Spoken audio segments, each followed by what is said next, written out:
time to talk about the M3. It's time to talk about the M3.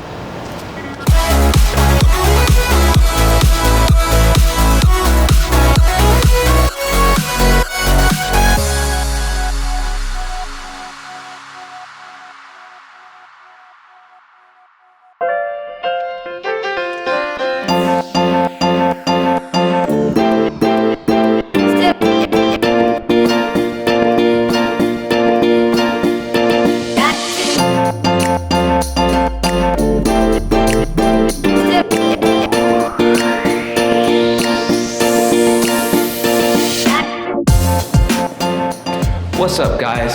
So this is my E46 M3. It is a 2005 BMW M3 in jet black with a black interior. We're gonna break this video into two parts. Part one, build breakdown, the current state of this E46 M3. Part two, our next mods, things that I think are attainable in the near future. So part one, build breakdown. I'll take you through each step of this car and we'll break it down. First, let's start with the body. This car has jet black paint. It's original paint. It has had a paint correction.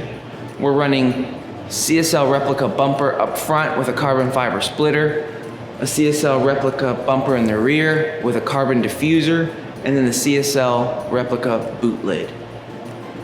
The rear fenders are rolled 10 millimeters.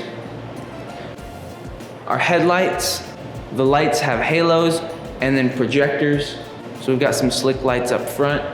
Suspension, we're running BC Racing BR series coilovers front and rear. And in the rear, we also have BC Racing height adjusters, so we could dial in the height of this car just right.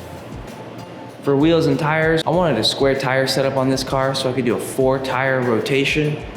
So we've got Falcon to Zenith 265, 35 ZR18s all the way around on 1552 Formula GT 18 by 9.5 all the way around. Now the wheels are ET35. We're running about 7.5 millimeters of spacer up front, 27.5 millimeters in the rear. As for the brakes, we're running StopTech cross-drilled and slotted rotors with Hawk HP Plus Sport and Track pads and Sparta Evolution stainless steel brake lines. The exhaust is an eBay exhaust. It was on the car when I bought it. I really don't know anything else besides that. We've got stock headers. And then in the engine, we're running a Mishimoto Performance aluminum radiator and a Mishimoto Performance aluminum fan. And we've got a AFE Pro 5R Stage 2 cold air intake. This engine is putting 295 horsepower to the wheels, so we're making a little bit more than stock. And we haven't dynoed it since we put in the cold air intake or the Mishimoto items. Putting in that Mishimoto fan, we removed the mechanical fan that was attached to the engine, so it should have freed up a couple horsepower there. That takes care of the outside of the car. Inside, it's pretty much stock. The only difference is we've got an aftermarket radio a previous owner put in, and then BMW M manual seats. Save a little bit of weight over the electric seats.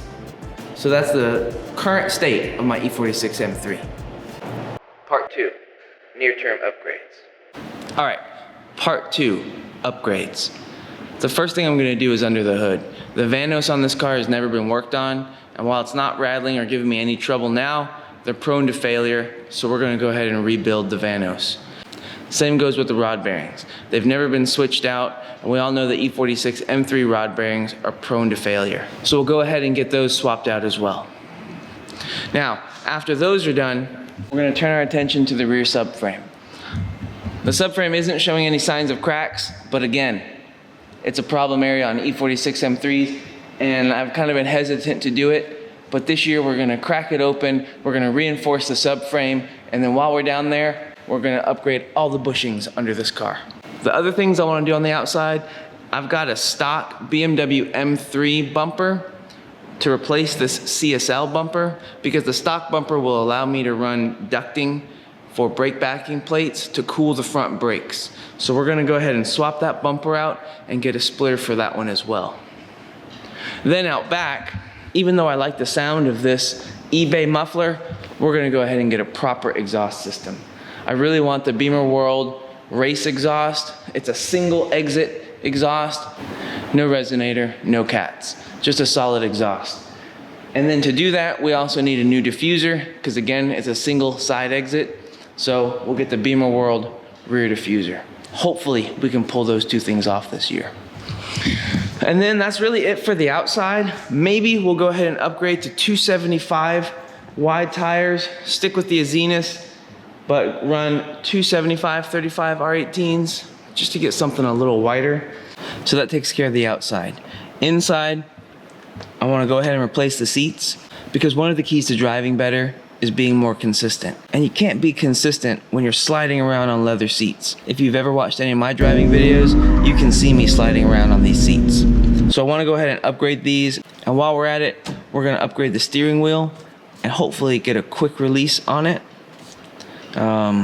Again, steering wheel, we want something more grippy and just better for racing. Other than that, we're gonna wire a switch for that Mishimoto Performance aluminum fan, because that probe unit has a tendency to stay on longer than I'd like, and it's a little finicky. So I'm gonna put a switch in so I can turn that fan on and off as I so desire. That's really it. I would love to get a CAE shifter in this car, but I don't think there's any way I could afford it. I don't even know if I can afford all the stuff I've told you. So that's about it. Hope you like my E46 M3. I love this car, and it's in amazing shape right now. It runs really well. I love it. I love driving this car, and we're just gonna do a few more modifications to make it drive even better, handle better, perform better, and be better set up for driving, for racing, for good stuff. So this E46 M3 is gonna get some attention, it's gonna get some love, we're gonna keep building it, and we're gonna make it an even better driver's car. So that's it. Thank you guys for watching. Please subscribe, and we'll see you soon.